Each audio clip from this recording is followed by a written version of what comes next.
Glória a Deus. Queridos irmãos, vamos começar o nosso culto nessa noite. Mais um culto em honra e glória ao nosso Senhor Jesus Cristo. O nosso primeiro culto aqui neste prédio, amém? Estamos felizes, muito felizes por estar aqui. Uma sensação libertadora para a glória de Deus, amém? Convido você a ficar de pé no seu lugar e a baixar a sua cabeça e a fechar os seus olhos e a buscar a presença do Espírito Santo aqui neste lugar, para nos acompanhar, para estar aqui, para fazer o que Ele pretende, o que Ele quer fazer ou quiser fazer no nosso meio, porque para isso também estamos aqui, para sermos ministrados por Ele. Ó Senhor Deus, Pai que está nos céus, estamos felizes, Pai, e nós declaramos isso hoje, Senhor. Estamos felizes, Pai, porque mais uma porta se abre aqui, Pai, neste bairro, Senhor. Mais um ponto de luz, Pai. E essa luz é a Tua luz, é a luz que vem, Senhor, do Teu reino. É a luz que vem do Teu trono, Senhor Deus. É a luz que tem nome, Senhor, que se chama Jesus. Aleluia. Estamos felizes, Pai. Obrigado, Pai, por mais essa conquista, Senhor. Obrigada, Pai, porque nós somos instrumentos do Senhor e o Senhor nos leva e nos traz, aleluia, conforme a Tua vontade, Senhor.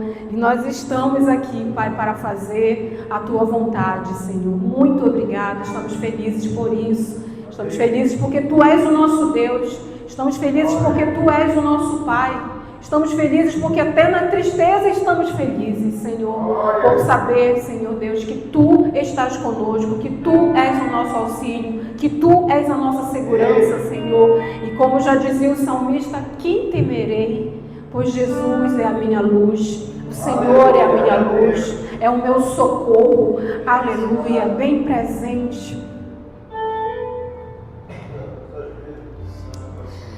Aleluia. Bem presente na angústia, bem presente na tribulação. Podemos abrir os olhos e olhar ao nosso redor e não ver ninguém, Senhor. Mas quando fechamos os olhos e olhamos, Pai, pela fé, nós vemos a Tua face, Senhor Jesus, ao nosso lado. Nós vemos o Teu Espírito e isso nos ilumina e nos enche, Senhor. Perdoa-nos, ó Pai, por nossos pecados. Perdoa-nos nossos erros, Pai. Ó Senhor Jesus, derrama sobre nós a Tua misericórdia, Teu perdão.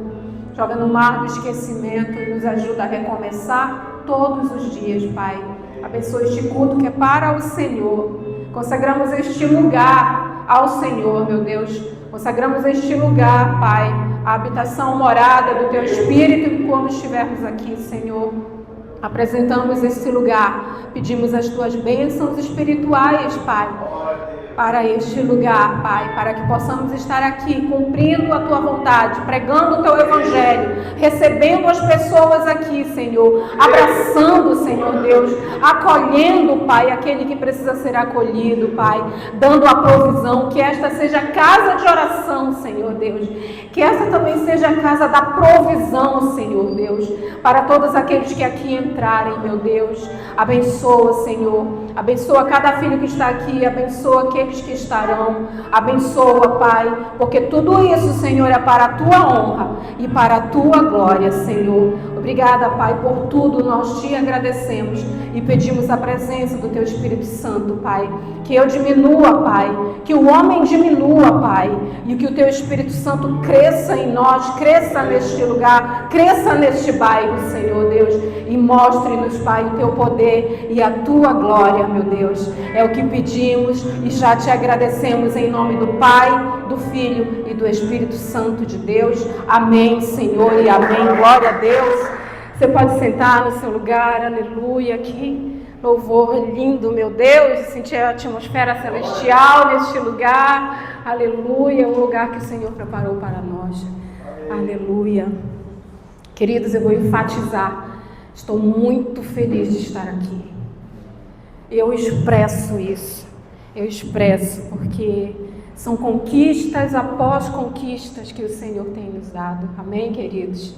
O Senhor tem nos levado e nos trazido, como Ele diz que é assim aquele que anda no Espírito e que anda segundo o Espírito vai e o vento sopra O Espírito vem, né? O vento sopra, diz a palavra de Deus, e ninguém sabe para onde ele vai. E ninguém sabe também de onde ele vem, e assim é aquele que anda segundo o Espírito. Amém? E nós vamos andando segundo o Espírito, vamos caminhando com o Espírito Santo, e o Espírito de Deus vai nos tirando de um lugar e vai nos levando para outros lugares. Estava lembrando hoje em casa, com os meus filhos, que já vou fazer 20 anos de ministério. O tempo passou muito rápido, Michel. Daqui a 2 anos, pastor Lúcio, vou fazer 20 anos de ministério, 20 anos de pastoreio. E eu fiquei tentando uma coisa impossível na minha cabeça: contabilizar quantas vezes eu preguei, quantas vezes eu cantei, quantas vezes o Senhor me fez pregar, quantas vezes o Senhor me fez cantar, quantas almas ouviram essa pregação, Ramon. Quantas almas louvaram junto comigo? Quantas se renderam ao Senhor? Por onde elas estão? Quantas não se renderam? E por onde elas andam? É muito tempo, queridos, é uma história. É uma história de vida cuidando. Porque o pastor nada mais é do que isso. Ele é o cuidador. Ele é o cuidador dentro de casa, ele é o cuidador das pessoas fora, ele cuida daquele que não é cuidado por ninguém. Ele agrega aquele que precisa ser cuidado, que precisa ser amado, que precisa de carinho, e ele trabalha em cima. E a gente, quando a gente percebe, a gente é quase tudo na vida de uma pessoa. A gente nunca vai dizer que é tudo, porque nós nunca vamos ser tudo na vida de alguém. Mas tantas pessoas que já passaram por nós fomos pais, nós fomos psicólogos, né? Nós fomos os conselheiros, nós fomos o ombro amigo, e tudo isso falava eu para os meus filhos, tudo isso pela graça de Deus, porque se não fosse Ele nas nossas vidas, nada disso seria possível e nada disso faríamos. Amém, amados? Eu fico maravilhada contemplando o plano da salvação. Porque esse plano foi feito, elaborado, antes da fundação do mundo.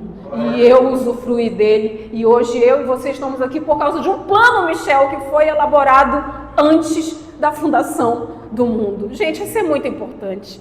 É ser muito importante para Deus. É ser de fato a menina dos olhos do Senhor. E é isso que nós somos.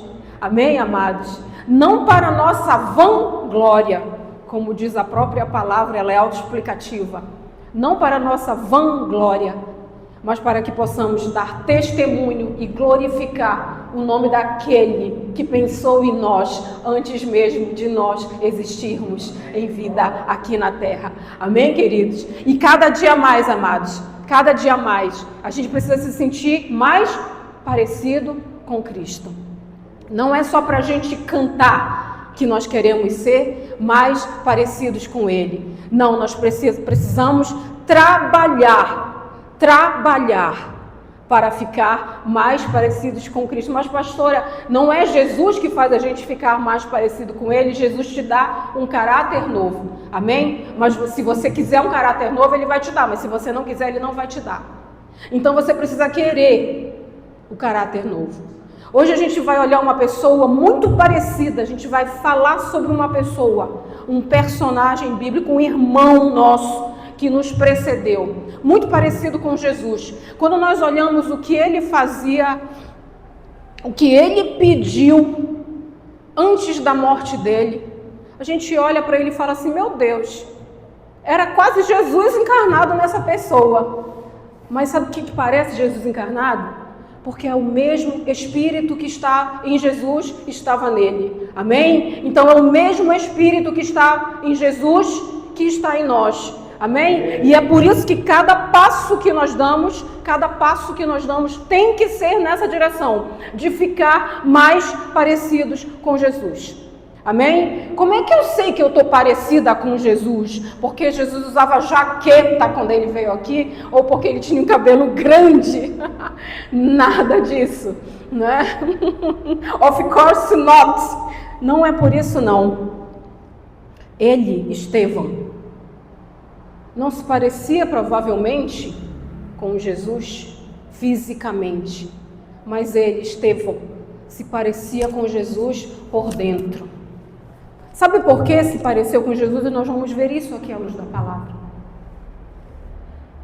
Nós somos um pote, nós somos um vaso, pastor. Vou usar a palavra de Deus, eu vou usar a linguagem da Bíblia, mas eu posso dizer que eu sou um pote, ou sou um vaso, ou sou um balde. E eu posso estar cheio, meio cheio, quase cheio, muito cheio, e eu posso transbordar. E eu tenho que saber em qual nível eu estou. E eu tenho que saber em que nível eu quero chegar. Amém, amados? E isso não se trata de algo muito difícil para nós. Não. Isso se trata de um raciocínio lógico. Eu uso isso na minha vida cotidiana. Eu tenho um perfume que eu gosto muito. Eu paguei ele de 10 vezes, pastor Raimundo, só porque eu gosto muito dele. Pensa que ele já acabou? Não, ele não acabou. Sabe por quê, pastor Raimundo? Porque eu vou lá e faço só... Tá bom. Eu consigo medir isso. Eu consigo determinar o que eu vou usar, o que eu não vou usar. Eu consigo. Eu consigo determinar o quanto mais eu quero me encher e de que eu estou sendo cheio. Eu consigo saber. Como é que eu consigo saber? Da forma como eu ajo. Se Deus falou na sua palavra que quando eu abro a boca eu falo o que está dentro de mim, o que está dentro do meu coração, eu sei o que está dentro de mim. Você vai saber o que está dentro de mim quando eu abrir a boca. Porque eu não vou falar daqui para cá. Eu vou falar daqui para cá. Então eu sei o que tem dentro de mim. E eu passo isso para as pessoas e as pessoas dizem, nossa, essa pessoa, nossa, meu Deus, olha, abriu a boca e meu pai, quero até sair de perto dela. Mas também eu posso falar assim, eu posso abrir a boca e a pessoa dizer, meu Deus, como eu sinto paz quando eu falo com essa pessoa. Então eu sei do que eu estou cheio e as pessoas que estão à minha volta também sabem do que eu estou cheio. Claro que não exatamente, mas sabem.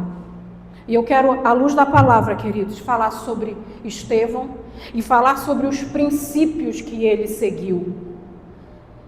Princípios são fundamentos, amém ou não amém, queridos? Fundamento é sobre aquilo que você se firma. É não, construtor? Fundamento. Eu posso escolher os meus fundamentos. Eu tenho um poder, eu tenho uma deliberação, eu tenho uma faculdade que Deus me dá de poder escolher onde eu vou me firmar. Eu quero fazer uma escolha que vá gerar frutos para a minha vida e para a vida de quem está próximo de mim. Eu não quero fazer escolhas que vão gerar frutos vazios. Frutos vazios não adiantam nada para mim e nem para aquele que está perto de mim. Fruto vazio, nem a figueira que Jesus pegou e disse seca, nem isso ela tinha. Ela não tinha nem fruto, nem folha e nem nada. Porque ela estava o quê? Vazio, ela estava morta, ela não podia mais dar. Ela não deu, e aí ela não deu mais porque ele disse que ela não ia mais dar. Esse é uma boa palavra, sabe, pastor? Porque muitas pessoas pensam que Jesus fez aquilo por vingança. Ah, tu não tem fruto, então seca. Não foi por vingança. Mas isso é para uma outra ocasião. Agora eu quero ler com você, mas antes eu vou te dar só lá em Atos dos Apóstolos, você já sabe, né? Porque Estevão, a palavra fala de Estevão em Atos dos Apóstolos, né? No capítulo 6. E eu vou voltar só um pouquinho, pode abrir no capítulo 6 de Atos dos Apóstolos, para contextualizar. Nós sabemos que era uma igreja emergente. A igreja de Jesus era uma igreja o quê? Emergente. Era uma igreja que saiu das paredes depois de Pentecostes, e foi para a rua, né? Foi uma igreja que explodiu em pregação do Evangelho. E como nós já tratamos aqui, toda vez que você explode, ou em pregação do Evangelho, ou em qualquer outra coisa boa que você possa fazer, a perseguição vem, as acusações vêm, né? Então a Bíblia fala que Estevão foi o primeiro mártir, né? E nós sabemos como ele morreu, como ele foi martirizado, né? Pelas pessoas que não queriam que a doutrina do Nazareno se propagasse.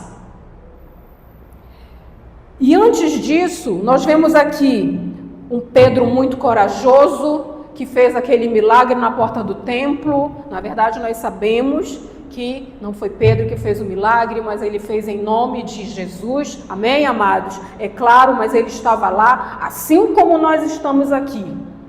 E se for da vontade de Deus fazer milagre no nosso meio, Ele fará milagre também no nosso meio. Amém ou não amém? Por quê? Porque nós estamos aqui. Pedro estava lá. João estava lá. Quando eu dou um passo para frente e digo, eu estou aqui. Jesus quer isso de mim. Ele quer isso de mim. Agora, se eu dou um passo para trás, Jesus não vai poder fazer através de mim.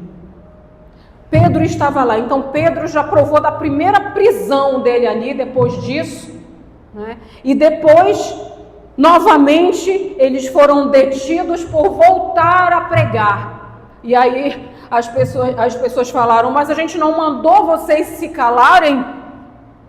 Aí ele afirma, porque da primeira vez ele não afirmou. Da primeira vez ele fala assim, mas como assim? Lá no Sinédrio, quando ele, através do nome de Jesus, fez aquele coxo andar, ele falou assim, como assim? Vou obedecer mais a vocês do que a Deus? Aqui ele já afirmou. Na segunda prisão ele afirmou, ele foi mais categórico. Ele botou o pé mais firme ainda no princípio da obediência.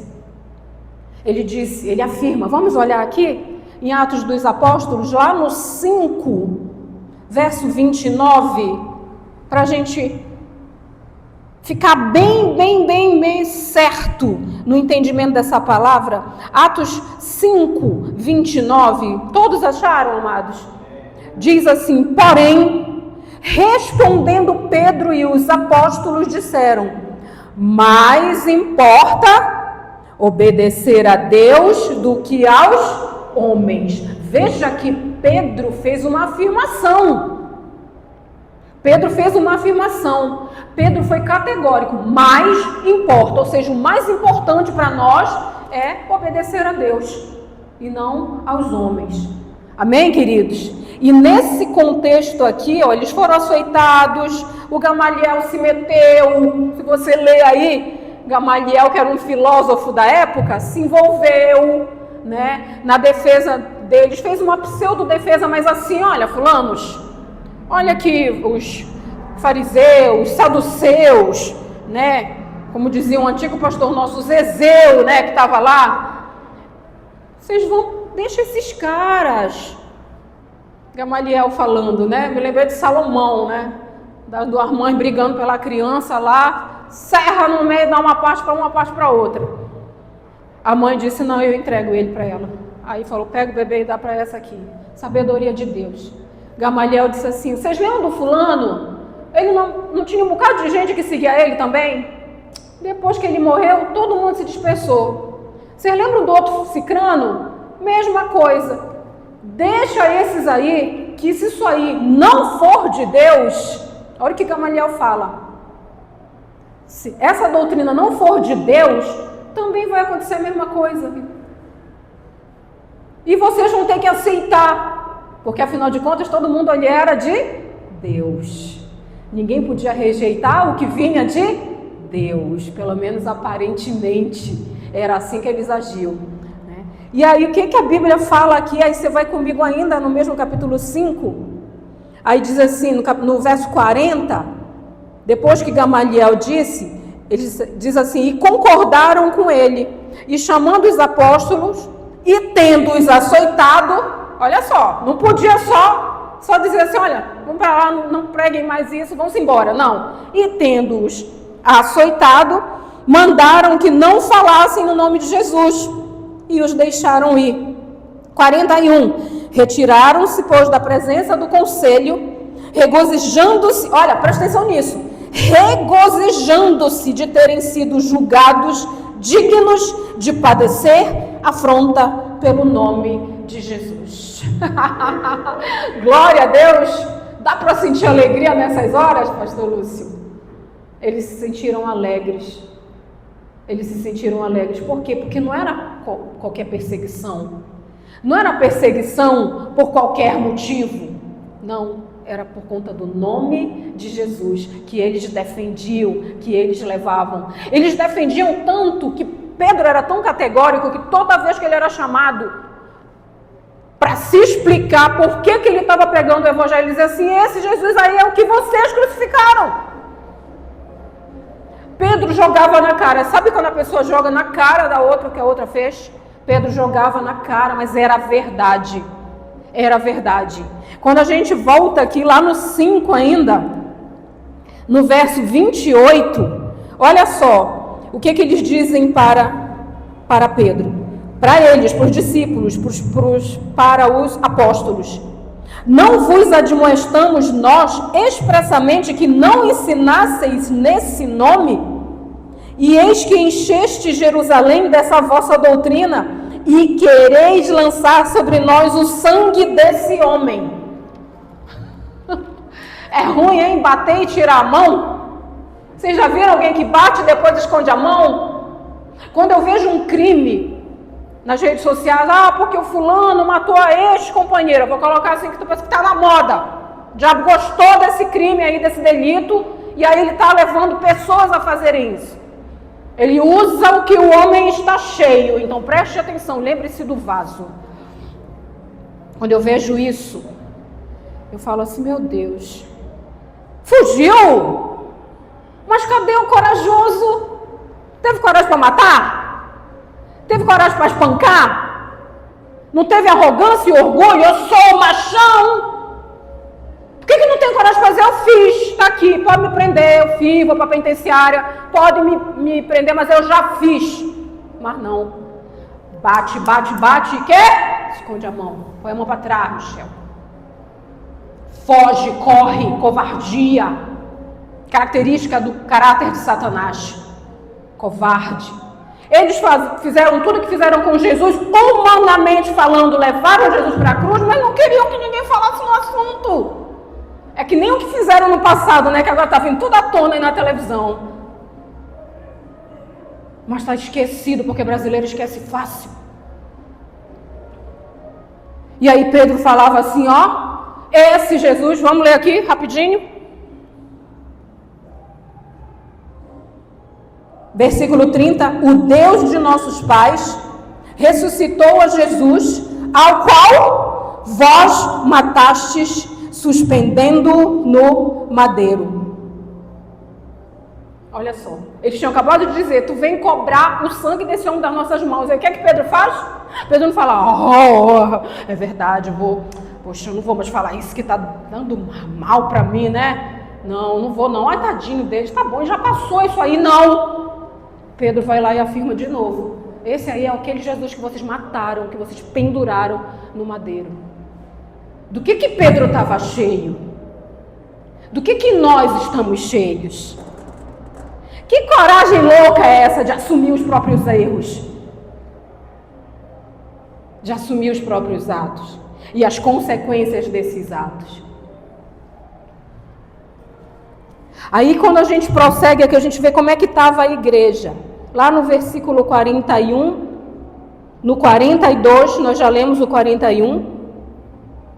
Diz assim, e todos os dias, olha o Pedro que ouviu da boca do homem para não pregar mais o nome de Jesus. E todos os dias no templo e nas casas. Tá? Pregar lá dentro da casa estava fácil, estava ou não estava? O dono da casa abre a porta, você entra, prega, ninguém está te vendo, você está pregando ali. Agora, prega no templo. Prega no templo, onde disseram para você não fazer, onde as autoridades falaram para você não fazer. Do que Pedro estava cheio? Não cessavam de ensinar e de o quê? Anunciar a quem? A Jesus Cristo. Nessas horas a desobediência faz sentido. Porque mais importa obedecer a Deus do que aos homens. Amém, queridos? E aí, o que acontece? Aqui na minha Bíblia está assim, a instituição dos diáconos, em Atos 6. O que acontecia naquela época para a gente não ter que ler muito essa parte? Se bem que eu amo ler isso, porque é inspirador demais para mim. Sabe quando a obra cresce, pastor Lúcio? Tanto.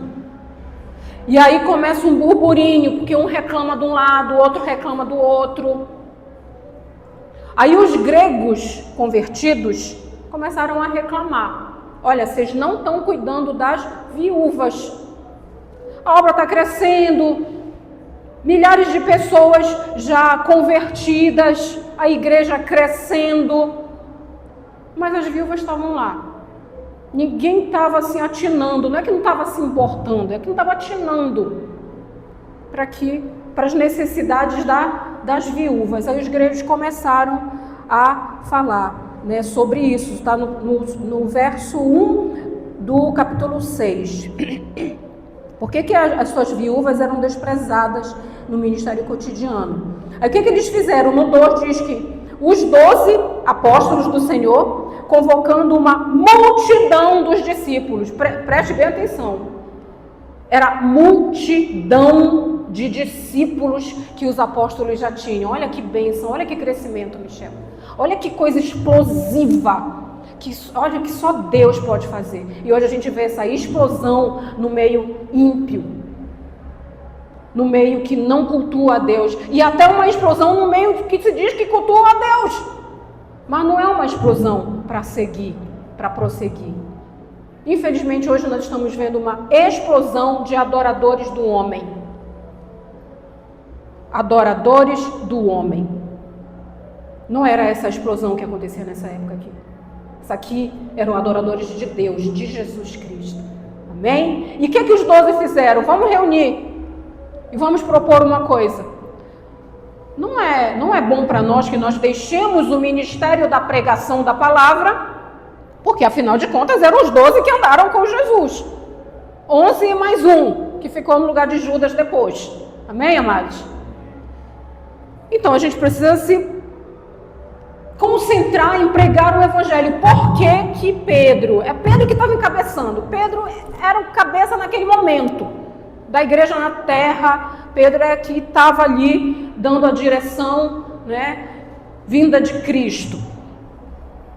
Pedro falou assim: a gente precisa pregar, porque foi isso que ele ouviu do mestre. O que foi que ele ouviu do mestre?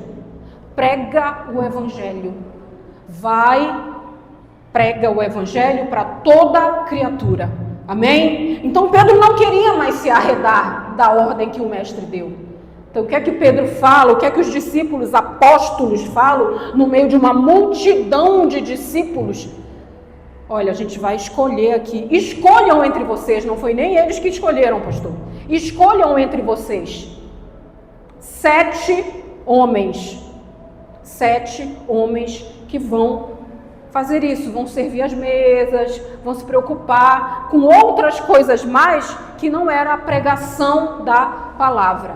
Agora eu só queria destacar aqui 3 qualidades que essas pessoas tinham que ter. Olha, versículo 3, no capítulo 6 de Atos dos Apóstolos, diz assim: escolhei, pois, irmãos dentre vós, 7 varões de quê? Primeira qualidade, boa reputação. Segunda, cheios do Espírito Santo e de sabedoria, aos quais constituamos sobre este importante negócio. Vamos voltar para a boa reputação? Vamos voltar para a boa reputação? O que a gente chama de bom, né? Bom mesmo só o Senhor, mas boa reputação. Sabe aquilo que a gente chama de boa alma, pastor Raimundo? Hoje é uma boa alma. Sabe o que eu chamo de uma boa alma, queridos? É alguém que vê um cachorro de rua abandonado, vai lá e coloca um pouco de água para ele. Eu falo, olha, uma boa alma. Queria que tivesse muitos assim. É aquele que, quando uma pessoa está sentada na calçada, passa, para, se senta, você quer alguma coisa, você está precisando de alguma coisa, uma boa alma. Uma boa alma. Uma boa alma é uma que vê um acidente, dá ré no seu carro, volta e vai acudir. Uma boa alma. Uma boa alma que vê uma pessoa atravessando a rua, um idoso, e vai lá. Uma boa alma que, quando um idoso, um deficiente físico entra no ônibus, levanta e diz, sente aqui no meu lugar. Uma boa alma. Boa reputação. Não é uma pessoa perfeita. Veja que Deus não estava procurando pessoas perfeitas para fazer isso. Sabe por que Ele não estava procurando? Me diga por quê. Porque não tem. Não tem, não existe. Até hoje, jamais vai existir nesse plano. Porque quando eu me tornar perfeita, fui. Porque no céu só entra a perfeição. Não entra em imperfeição. Então, se eu estou perfeita hoje, fui. O dia do nosso Senhor Jesus Cristo chegou na minha vida. Glória a Deus. A palavra de Deus fala que quando isso chegar é descansar das nossas fadigas. Deus não está procurando perfeição na terra, queridos. Deus está procurando corações abertos para Ele. Pessoas que você, no meio, numa comunidade de milhares de pessoas, multidões, você se destaca porque você vai ali, porque você ajuda, porque você não é servo inútil, porque você não faz só o que te manda, porque você pergunta, tem mais alguma coisa para mim? Olha, eu já acabei o que eu tinha que fazer, agora tem mais aí, só quer ajuda, senhora? Você, criança, você quer alguma coisa? Os olhos do Senhor estão sobre nós, assim como estavam sobre eles. Boa reputação. Mas em seguida ele fala o quê? Cheios do Espírito Santo. Meu Deus, a gente tem que ter raio-x para saber se uma criatura está cheia do Espírito Santo. Não precisa de raio-x. Até porque o raio-x não é nosso. O raio-x é do Senhor. Amém, queridos? Como é que eu demonstro que eu estou cheio do Espírito Santo? Por aquilo que eu falo, por aquilo que eu digo, a forma como eu ajo, as decisões que eu tomo. Pastor, então estar cheio do Espírito Santo é nunca errar nas suas decisões? Não! Porque quando eu nunca errar, eu sou perfeito, eu vou subir. Não, estar cheio do Espírito Santo, sim, envolve cometer erros. Tomar decisões que nem sempre são as mais acertadas. Isso não me diz que eu não tenho o Espírito Santo porque eu tomei uma decisão menos acertada na vida. Mas Deus vê que o Espírito Santo está em mim, que eu estou cheio do Espírito Santo porque eu busco ao Espírito Santo. E aí é que está o mistério que não é mistério. Que muitas pessoas perguntam e se perguntam, como é estar cheio do Espírito Santo? Eu vou esperar o Espírito descer em mim? Não, querido, o seu Espírito já veio para você. Você já recebeu Jesus, o Espírito já está em você. Mas para que o Espírito faça em você a vontade de Deus, e a vontade de Deus batendo em você, mude seu interior e isso saia para fora para que outras pessoas vejam, aí é um processo. E nesse processo não é Deus me empurrando, não, é eu dizendo eu quero, é eu dizendo eu busco. Eu tendo essa disciplina na busca. Ah, mas eu busco o Espírito Santo uma vez na semana. Não vai ser cheio do Espírito Santo. A busca ao Espírito de Deus é diária. É diária. Sabe por quê? Eu posso até dar uma desculpa e dizer, mas eu não tenho tempo porque eu trabalho. E aí eu vou dar a resposta que Jesus deu. Dá a César o que é dele. Não dá para César o que é meu. Dá a Jesus o que é de Jesus. Pronto, ninguém vai brigar. Não vai ter confusão entre esses dois senhores. Porque você vai dar para César só o que é dele. Ou então parar de dar desculpa que está dando para César. Que às vezes nem está dando para César. mas também não quer dar para o Espírito Santo. Então, como é que vai ser cheio do Espírito? Ser cheio do Espírito é buscar o Espírito, é querer o Espírito, é orar, é se ajoelhar, é chorar diante dele. E aí o Espírito vai te enchendo. Ai, pastor, eu vou fazer o reteté ou eu vou dançar pisadinha na porta da igreja de calça colada? Não. Vai não. Irmãos, eu estou vendo cada vídeo na internet, Michel, de igrejas. Os irmãos estão lá na porta da igreja dançando pisadinha, Ramon. O irmão vai para a academia, pastor Raimundo. O senhor nunca vai fazer isso na sua vida, hein? O irmão vai para a academia, fica bombadão, Michel, bombadão. Veste uma camisa, ele está precisando vestir G, ele compra P. Aí ele põe uma gravata aqui, fica bonito. Não vou dizer que tá feio não, gente. Se eu disser que tá feio aqui, já vou estar pecando. O irmão tá bonito, mas o irmão botou uma calça colada, pastor, que, pelo amor de Deus, tá aparecendo até as artérias do irmão, pastor. Aí o irmão fica na porta da igreja para receber as pessoas, gente. Aí quando começa o louvor, o irmão começa a dançar a pisadinha na porta da igreja, pastor. Aí tem uns vídeos que a gente olha as pessoas olhando assim, ó, sentadas, né, para o irmão. E aí que o irmão faz mesmo. E aí o irmão fala assim, mas onde o Espírito Santo ali é o quê? Liberdade. É assim que o irmão fala depois. Pois é. Só que o irmão não sabe qual é a diferença entre liberdade e libertinagem. Só que o irmão não sabe, não está mais nem se tocando, coitado, que ele já está escandalizando. E que ele não está mais servindo ao Deus. E que isso aí não é manifestação do Espírito Santo. Quem tem Jesus e conhece e busca a Deus, sabe o que é o manifestar do Espírito. Amém, queridos? Vai, se você já foi macumbeiro e também nem pode falar mais das religiões, né, aqui, mas nesses centros aí, dessas religiões, bate cabeça na parede, sabe? Quebra a cabeça, né? Dança eroticamente.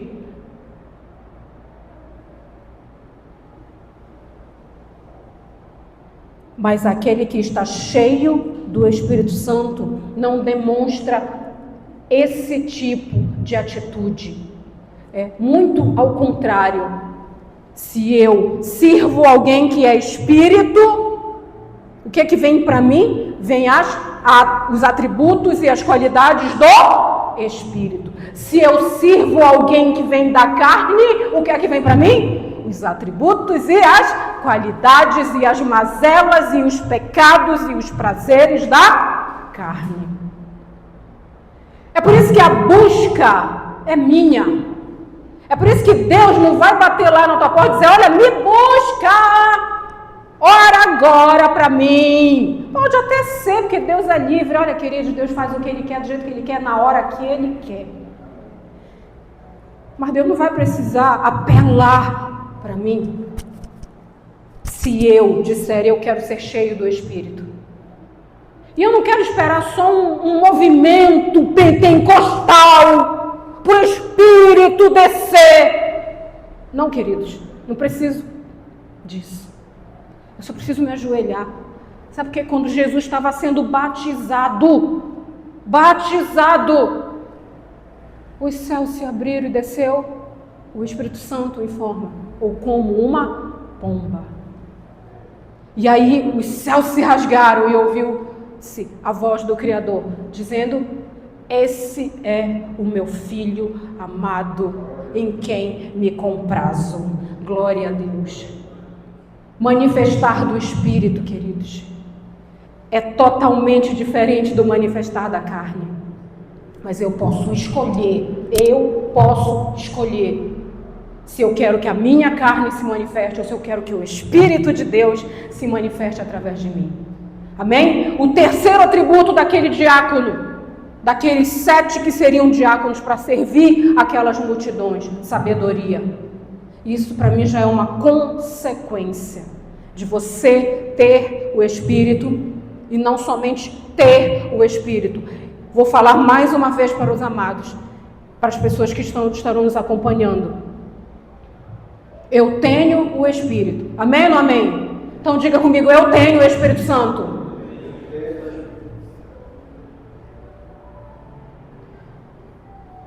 Mas ele crescer dentro de mim é diferente de eu somente tê-lo dentro de mim.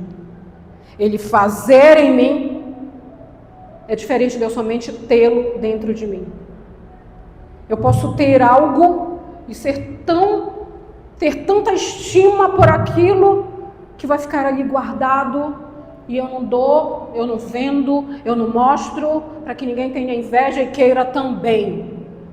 Mas eu posso ter algo que está comigo, mas que eu posso dar a ele a função que ele precisa ter, para ele crescer, para ele se transformar em outra coisa mais valiosa para mim. É diferente ou não é diferente?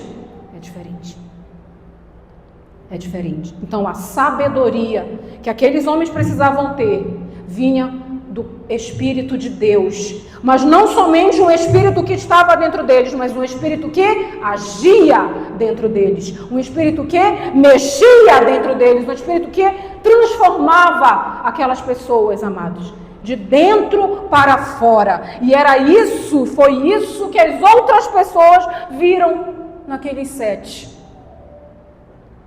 Sabe por quê? Porque quando você tem o Espírito, quem convive com você sabe que você tem o Espírito, porque vê em você atitudes do Espírito Santo. Amém, queridos? E aí, para a gente entrar aqui na parte que é o Estevão, ele diz aqui os nomes, versículo 5 diz assim: este parecer, ou seja, essa opinião, contentou toda a multidão e elegeram Estevão, presta atenção, homem cheio de fé e do Espírito Santo. Aí vem Filipe, Prócoro, Nicanor, Timon, Parmenas e Nicolau, prosélito de Antioquia. O que você notou aí nessa leitura?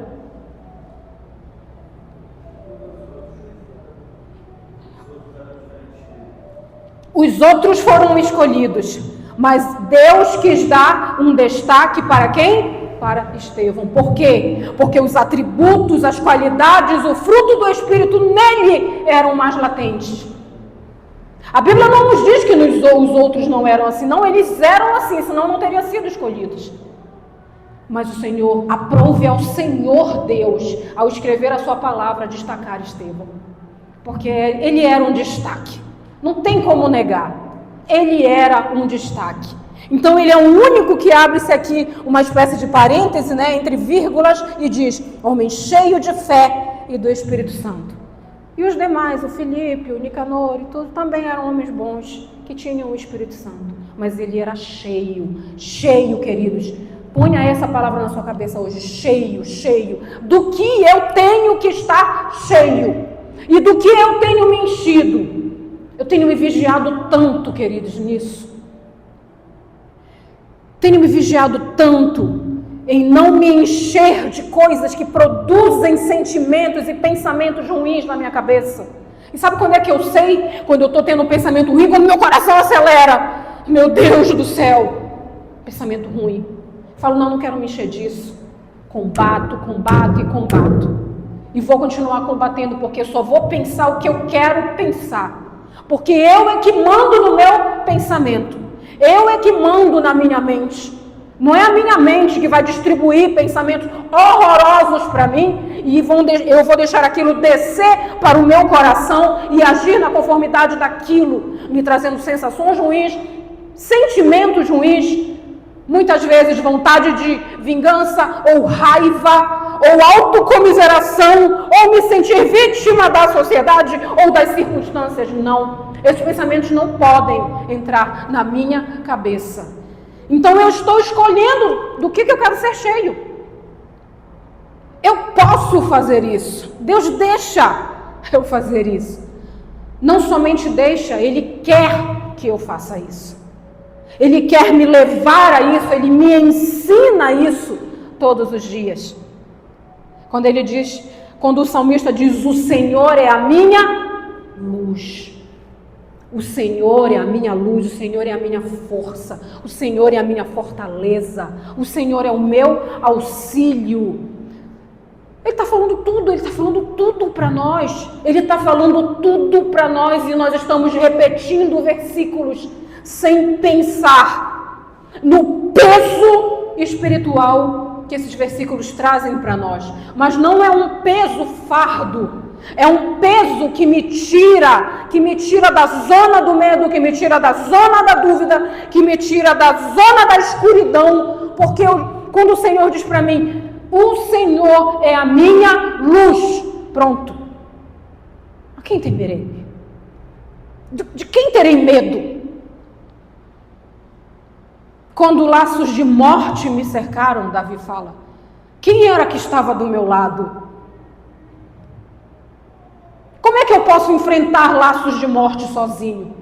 Como é que eu posso enfrentar, queridos, a tribulação, a provação? Como é que eu posso enfrentar a tentação sozinho? Não posso. Então, quando eu leio isso, eu trago isso para mim, eu respiro e falo, mas o Senhor é a minha luz, a quem temerei? De quem terei medo? Isso é estar cheio do Espírito Santo. Isso não é ser um ser humano perfeito. Isso é estar cheio do Espírito Santo.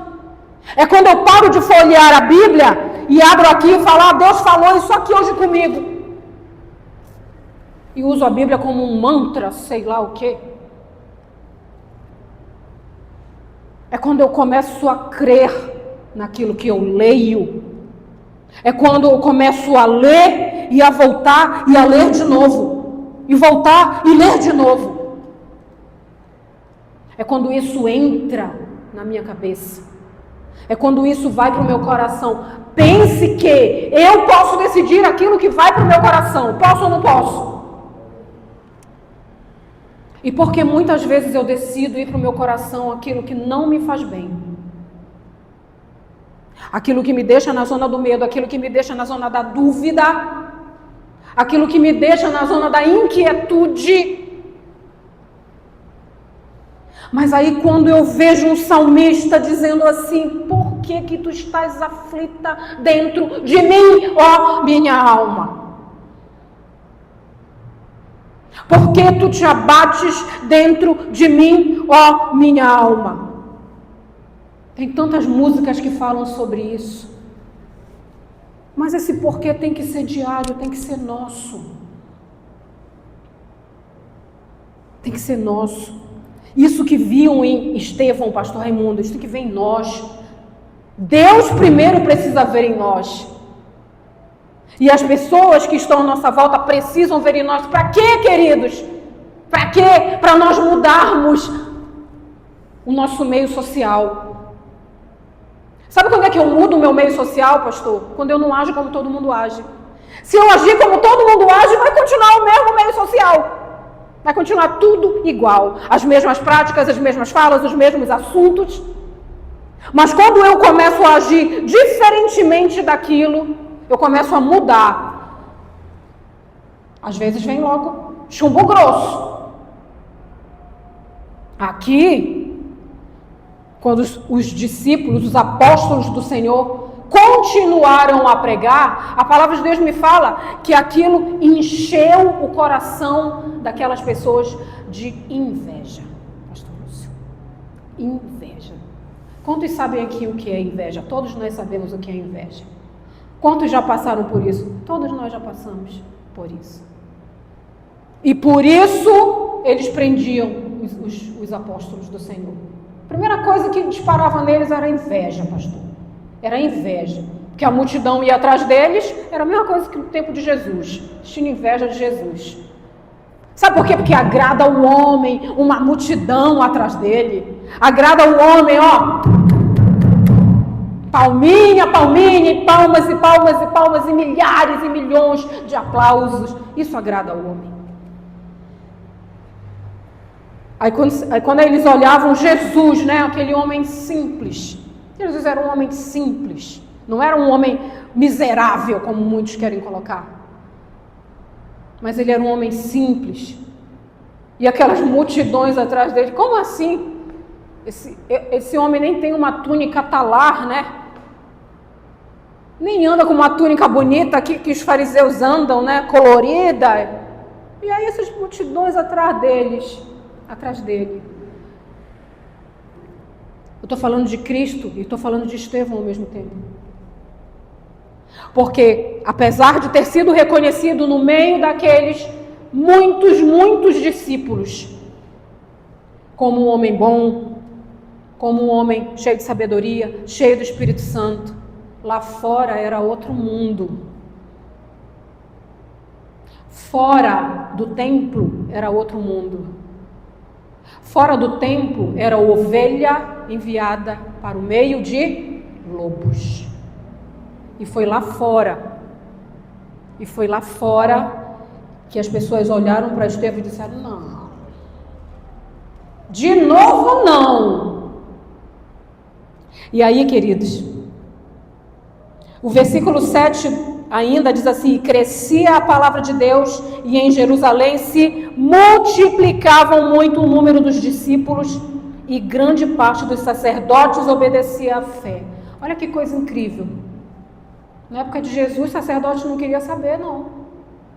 Mas depois, o evangelho, a insistência da pregação, grande parte dos sacerdotes já estava sucumbindo ao evangelho e já estava aceitando a fé em Jesus Cristo. Amém? Você percebe que água mole em pedra dura? Tanto bate até que fura, mas só que tem que ter um para bater. Se não tiver ninguém para bater, não vai furar nunca. E aí a gente entra aqui, queridos, a partir do versículo 8, diz assim: e Estevão, vamos lá de novo, cheio de fé e de poder, fazia prodígios e grandes sinais entre o povo. Ó, de novo Estevão aí sendo destacado por Deus, cheio de fé e de poder. Poder de quem? Poder de Deus, poder do Espírito Santo, que era o Espírito de Deus. Imagina, o que é prodígio? O que é prodígio? É algo fora do normal, é uma habilidade que a pessoa tem numa área que vai além do cotidiano, que vai além do mediano, se torna algo extraordinário. Isso é prodígio, pelo dicionário. Então imagina os prodígios que esse homem fazia. São inimagináveis para mim. Eu não consigo entender os prodígios. Eu só sei que eram coisas tão grandiosas que lá fora os lobos começaram a uivar. A uivar. E aí o verso 9 diz assim: e levantaram-se alguns que eram da sinagoga chamada dos libertinos. Por isso que esse nome não é bom, né? Libertino.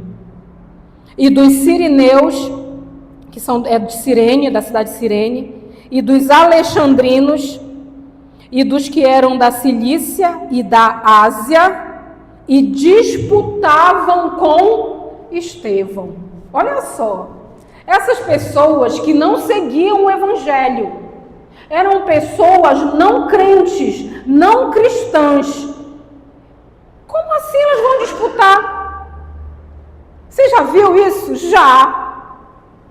Muita gente que não crê em Deus, que leu a Bíblia, historicamente, como um historiador, como um pesquisador, quer disputar com pessoas que leram a Bíblia, que têm a fé e que se sobressaem, porque tem o poder de Deus. Era a mesma situação aqui, queridos. Era uma briga que a arma principal na mão deles era inveja. Era inveja. Quando você se sobressai, quando você vai além da média. E aí você fala assim: mas eu sou cristão. Sou cristã. Pronto, acabou para você. Acabou para você. Você pode ser o cara mais inteligente do mundo, como é Como é que é o nome do coreano, do sul-coreano? Que é o homem que tem o maior QI do mundo, que é 281 QI dele? Jorge Ramon. Pode ser o homem mais inteligente do mundo. Aceito, 38 anos, pelo mundo todo como o homem mais inteligente do mundo. Até aí estava tudo bem. Mas ele foi falar que ele leu a Bíblia. E ele deixou uma frase que está ecoando. Conhecimento sem princípio é conhecimento vazio. Não vale nada, ele disse. E eu bati palma para ele. Mas ele não estava se referindo a qualquer princípio, porque eu posso conversar com alguém que diz assim, não, mas o meu conhecimento é baseado no princípio X, o princípio X. Não, ele estava se referindo ao conhecimento baseado no princípio bíblico. Nos princípios bíblicos. Aí eu fico dizendo assim, Senhor, muito obrigado, porque o Senhor levantou um cara que é inteligente, porque crente tem forma de ser burro. Todo mundo quer rotular o cristão como se fosse um burro, o gado, o que é teleguiado, que vai para onde querem. Não, nós não somos assim. Amém, queridos? Nós somos inteligentes, essa inteligência vem de Deus na nossa vida e dos muitos livros que a gente leu quando era criança. Eu mesma li muito, deve ter lido muito também, né, Michel? Eu li muito, Michel. Para fazer vestibular, Jorge Ramon. Fazer vestibular, não era Enem. Era mais de 100. Era muita gente para uma vaga na Universidade Federal do Pará, onde eu me formei, graças a Deus. Tinha que estudar muito. E na minha área, que era Ciências Humanas, eu tinha que ler tanto livro. Era livro de história, era livro de poesia, Michel. Tanto livro de poesia. Castro Alves, então, eu tinha que decorar alguns poemas do Castro Alves. Eu não ia declamar para ninguém. Papai declamava para mim, eu declamava para ele, porque ele também já tinha estudado a mesma coisa. Inclusive, eu usei os livros dele. Era muita coisa. Então, o conhecimento veio também dessa base. Falar, a capacidade a eloquência também vem da muita leitura que a gente faz. Eu até recomendo, para quem quer falar em público, às vezes não consegue, nem na faculdade, porque eu não conseguia falar na faculdade. Eu era travada nos meus trabalhos de faculdade. Dava branco, Michel. Chegava lá na frente, começava a falar, sumia tudo da minha cabeça. Sumia da minha cabeça. Sumia. Aí eu tinha que respirar, me tremendo, até começar a voltar. Aí começava a voltar de novo o assunto e eu dava um jeito de encerrar. Eu comecei a ser boa nisso lá naquela época. Cancelava, finalizava. Então esse conhecimento, querido, na época era só um conhecimento, mas depois que eu tive esse conhecimento e que eu fundamentei nesses princípios, aí sim eu consegui entender a vida, entender as situações, compreender o que o outro passa, não só pelo que eu passei, mas por aquilo que também está aqui. Estevão era esse homem. Estevão era esse crente parecido com Jesus, da forma que a gente tem que ficar. E olha só, eles disputavam com Estevão, mas lá no versículo 10, o que é que diz? E não podiam resistir ao quê? A sabedoria e ao Espírito com que ele falava. Amém? Vocês perceberam que esse Espírito aqui está com E minúsculo, que não está se referindo ao Espírito Santo. Está se referindo ao Espírito dele, fortalecido, preenchido por quem? Pelo Espírito Santo. Vocês já viram alguém dizer assim, a pessoa fulano de tal é uma pessoa espirituosa? Vocês já viram isso? É isso aqui.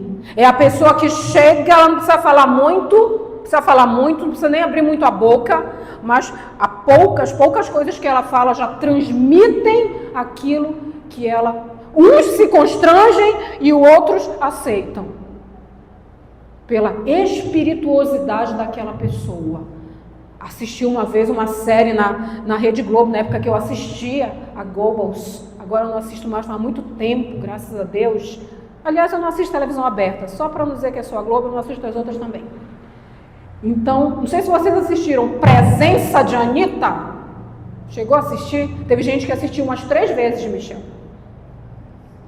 Nós falamos outro dia com uma pessoa que ela falou, eu assisti 3 vezes isso. Mas era uma personagem, uma moça bonita, mas era uma presença maligna, total. Eu assisti essa série e ela prende. Ela prende. É aquele tipo de arte que te prende. Mas não é pela bondade que ela reflete ou que você capta dela, não. É pelas atitudes ruins daquela pessoa. Ela tinha essa presença, essa espirituosidade, só que era para o mal. Estevão tinha essa espirituosidade, só que era para o bem. Só que vinha de quem? Vinha do Espírito Santo. Então aquelas pessoas que competiam com ele não conseguiam ser melhores do que ele, não conseguiam fazer o que ele fazia. Por que não conseguiam? Porque o que ele fazia não vinha da carne dele. O que ele fazia era maior, transcendia isso. O que ele fazia vinha de uma força celestial, poderosa, e que aquelas pessoas não conheciam. E não sei se um dia conheceram através da vida de Estevão.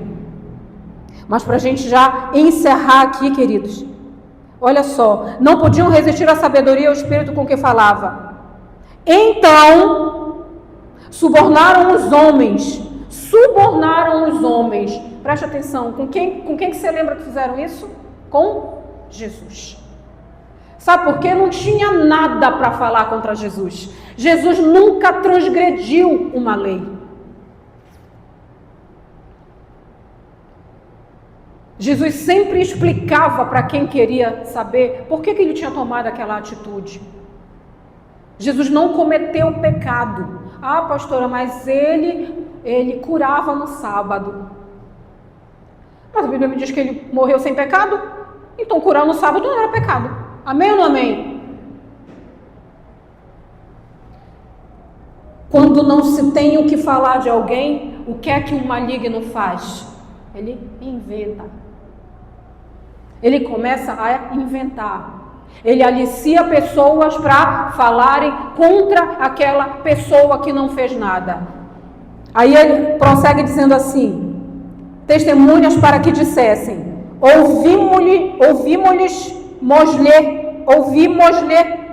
nós ouvimos proferir palavras blasfemas contra Moisés e contra Deus. Por quê? Porque os religiosos eram os fãzinhos de Moisés. Amém? Os religiosos falavam de Deus, mas só conheciam Deus no falar. E não desde a época do profeta Isaías. Quando Deus, através dele, disse: vocês não me conhecem. Vocês falam de mim, mas o coração de vocês está distante. Quem lembra disso? Amém ou não amém? E aí, amados, diz assim: excitaram o povo, os anciãos e os escribas, e investindo contra ele, o arrebataram e o levaram ao conselho. Agora, querido, bora só fazer um parêntese aqui. Aquele povo era o mesmo povo que estava vendo Estevão fazer prodígios. Gente, como é fácil! Como é fácil mudar a ideia de uma pessoa que não tem solidez naquilo que ela pensa. Quando eu lembro disso, quando eu falo isso, eu lembro dos pais daquele coxo que Pedro e João fizeram andar por Jesus. Quando perguntaram para os pais: mas esse aí é o teu filho que ele nasceu assim? Mas quando insistiram dizendo: mas quem fez isso? Eles ficaram com medo de dizer que foi Jesus. Eles ficaram com medo, os pais daquele homem ficaram com medo e disseram: pergunta para ele. E a Bíblia fala isso, eles falaram porque sentiram medo. Olha como é fácil persuadir uma pessoa não falar a verdade. Olha como é fácil persuadir uma pessoa a mentir. Sabe por quê? Porque a zona do medo, quando a pessoa está lá, está ali, fixada naquilo, vai fazer diferença na vida dela. A gente vai sentir medo de falar a verdade se esse medo já estiver dominando a gente. É por isso que eu falo, o Senhor é a minha luz. A quem temerei? A quem temerei? Aqueles pais tinham medo de falar e disseram, pergunta para ele. Aquelas pessoas que estavam ali viam os prodígios que Estevão fazia. Mas olha, muito fácil. Olha, aquele homem ali, excitação. Excitação é crime, Mateus? Hã?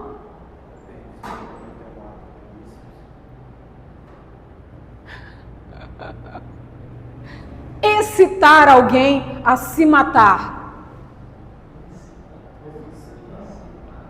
Incitar, perdão. Incitar alguém a se matar. É crime. Então aquelas pessoas ali, olha, excitaram o povo de excitação, os anciãos e os escribas, e investindo contra ele. Contra quem? Contra Estevão. Ou seja, levaram aquelas pessoas aí até Estevão e investir contra Estevão. O arrebataram e o levaram ao conselho. Vai o pobre do Estevão, né? Preso. E apresentaram falsas testemunhas que diziam, este homem não cessa de proferir palavras blasfemas contra este lugar santo e a lei. A lei que os fariseus tanto preservavam, mas que nem eles mesmos, segundo a palavra de Jesus, cumpriam. Porque nós lhes ouvimos dizer, que é a testemunha falsa, queridos, olha, porque nós, olha o comprometimento pessoal daquela pessoa que vai lá mentir para prejudicar outra pessoa. Porque nós lhe ouvimos dizer que esse Jesus Nazareno há de destruir este lugar e mudar os costumes que Moisés nos deu. Oh, glória! O Jesus Nazareno que humanamente estava morto. Humanamente estava morto, ele ia destruir aquele lugar. Aí se fosse pegasse alguém mais inteligente, né? Mas ele está morto, como é que ele vai destruir esse lugar? Mas quem é que se importava? Sabe por que não se importava? Porque o ser humano tem sede, tem gana de vingança. Já vi vídeos que uma pessoa estava sendo pisoteada lá, o outro estava passando na rua, foi lá e começou a pisotear e nem sabia por que o outro estava sendo pisoteado. Mas por que você fez isso? Porque eu vi os outros fazendo. Essa é a cabeça do ser humano, essa é a natureza pecaminosa que nós carregamos, amados. É por isso que a palavra de Deus fala que o nosso espírito milita contra a nossa carne. E aí, queridos, no verso 15 diz assim, então todos os que estavam assentados no conselho, fixando os olhos nele, todos já sabiam que aquilo era balela e era mentira, viram o seu rosto como o rosto de um anjo. Agora pergunta para aqueles que estavam ali, quem entendeu o que está acontecendo aqui? Um homem que que foi preso, um homem que estava sendo acusado do que ele não fez. Aí olhar para ele, eu estava com o rosto de anjo lá, estava fazendo cara de paisagem. Glória a Deus. E disse o sumo sacerdote, capítulo 7, porventura isto é assim, ou seja, é verdade isso, né? Olha o sumo sacerdote fazendo o papel dele, né? De representante de Deus na terra. E ele disse, preste atenção às palavras dele, varões, irmãos e pais, ouvi. O Deus da glória apareceu ao nosso pai Abraão, estando na Mesopotâmia, antes de habitar em Harã. E disse-lhe, sai da tua terra e dentro da tua parentela e dirige-te à terra que eu te mostrar. Então saiu da terra dos caldeus e habitou em Harã. E dali, depois que seu pai faleceu, Deus o trouxe para esta terra em que habitais agora. e não lhe deu nela herança, nem ainda o espaço de um pé, mas prometeu que lhe daria a posse dela, e depois dele a sua descendência, não tendo ele filho ainda. E falou Deus assim, que a sua descendência seria peregrina em terra alheia, e a sujeitariam à escravidão, e o maltratariam por 400 anos. Aí você lembra lá do Egito. E eu julgarei a nação que os tiver escravizado, disse Deus. E depois disto sairão e me servirão neste lugar. E deu-lhe o pacto da circuncisão, a primeira aliança. E assim gerou Isaque, e o circuncidou ao 8º dia. Isaque gerou a Jacó, e Jacó aos 12 patriarcas. E os patriarcas, movidos de inveja, venderam José para o Egito. Mas Deus era com ele, e livrou-o de todas as suas tribulações, e lhe deu graça e sabedoria ante Faraó, rei do Egito, que o constituiu governador sobre o Egito e toda a sua casa. Sobreveio então a todo o país do Egito e de Canaã, fome e grande tribulação, e nossos pais não achavam alimentos. Mas tendo ouvido Jacó que no Egito havia trigo, enviou ali nossos pais a primeira vez. E na segunda vez foi José conhecido por seus irmãos, e a sua linhagem foi manifesta a Faraó. E José mandou chamar a seu pai Jacó e a toda a sua parentela, que era de 75 almas. E Jacó desceu ao Egito e morreu, ele e nossos pais. E foram transportados para Siquém e depositados na sepultura que Abraão comprara por certa soma de dinheiro aos filhos de Emor, pai de Siquém. Aproximando-se, porém, o tempo da promessa que Deus tinha feito a Abraão, o povo cresceu e se multiplicou no Egito. Até que se levantou outro rei que não conhecia a José. Esse, usando de astúcia contra a nossa linhagem, maltratou nossos pais ao ponto de os fazer enjeitar as suas crianças para que não se multiplicassem. Nesse tempo nasceu Moisés e era muito formoso e foi criado 3 meses em casa de seu pai. E sendo enjeitado, tomou a filha de Faraó e o criou como seu filho. E Moisés foi instruído em toda a ciência dos egípcios, e era poderoso em suas palavras e obras. E quando completou a idade de 40 anos, veio-lhe ao coração ir visitar seus irmãos, os filhos de Israel. E vendo, maltratando um deles, o defendeu, e vingou o ofendido, matando o egípcio. E ele cuidava que seus irmãos entenderiam que Deus lhes havia de dar a liberdade pela sua mão. Mas eles não entenderam isso. E no dia seguinte, pelejando eles, foi por eles visto e quis levá-los à paz, dizendo: varões, sois irmãos, por que vos agravais um ao outro? E aquele que ofendia o seu próximo o repeliu, dizendo: quem te constituiu príncipe e juiz sobre nós? Queres tu matar-me como ontem mataste o egípcio? E a esta palavra fugiu Moisés, e esteve como estrangeiro na terra de Madiã, onde gerou 2 filhos. E completados 40 anos, apareceu-lhe o anjo do Senhor no deserto do Monte Sinai, numa chama de fogo de um sarçal. Então Moisés, quando viu isso, se maravilhou da visão, e aproximando-se para observar, foi-lhe dirigida a voz do Senhor, dizendo: eu sou o Deus de teus pais, o Deus de Abraão, o Deus de Isaque e o Deus de Jacó. E Moisés, todo trêmulo, não ousava olhar. E disse-lhe o Senhor: tira as sandálias dos teus pés, porque o lugar em que estás é terra santa. Tenho visto atentamente a aflição do meu povo que está no Egito, e ouvi os seus gemidos e desci a livrá-los. Agora, pois, vem e enviar-te-ei ao Egito. Aqui, irmãos, até aqui, Estevão estava colocando todo o conhecimento que ele tinha da palavra de Deus para fora. Aí eu fico imaginando as bocas abertas, desse tanto aqui, daqueles que se diziam doutores da lei, e vendo aquilo tudo sair da boca daquele jovem que tinha um rosto de anjo. Amém, queridos? Para a gente não se alongar, lá no versículo 54, ele diz assim, a palavra de Deus diz assim: e ouvindo eles isto, enfureciam-se em seus corações. Preste bem atenção à atitude de quem ouviu a palavra de Deus e a história do povo. Preste atenção nessa atitude. Aquilo, ao invés de entrar e produzir algo de bom, o que fez?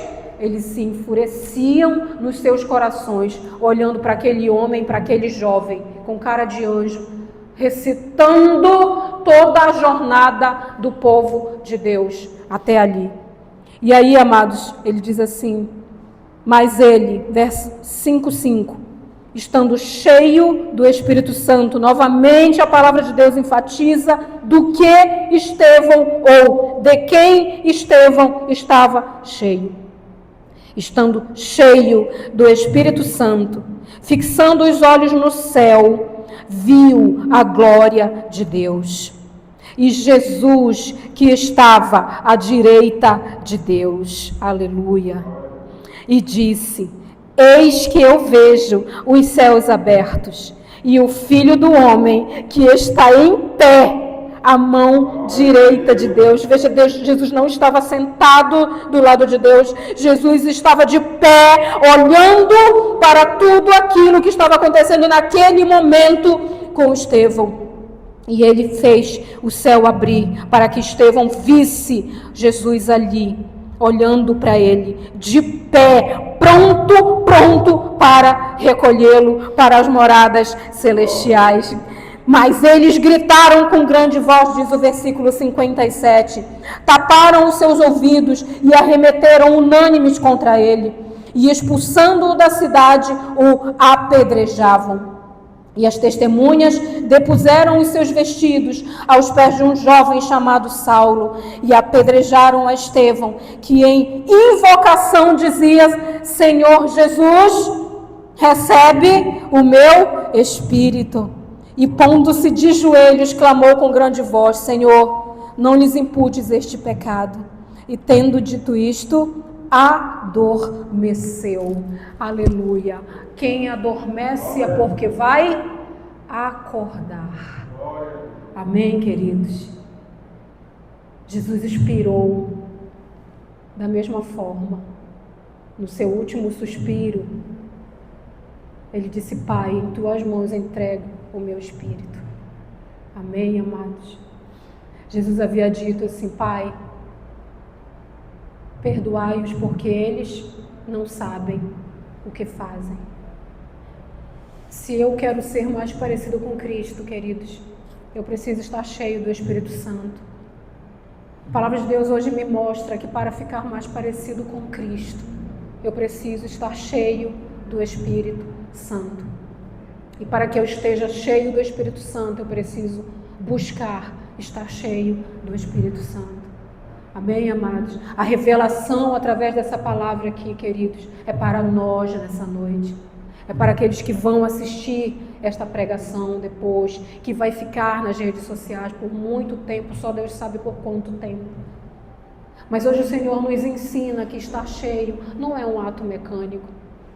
E que estar cheio não é só eu dizer que eu estou cheio. Amém, amados? O estar cheio é olhar para mim e que todos me olhem e digam, está mais parecido com Jesus. Amém, amados? Que verdadeiramente, queridos, tirando as vestes humanas e nos despindo espiritualmente diante de Deus, nós estejamos sim clamando todos os dias para o Pai, dizendo, Senhor, eu quero estar cheio do Teu Espírito Santo. Amém, queridos? Deus abençoe a sua vida. Fique de pé no seu lugar.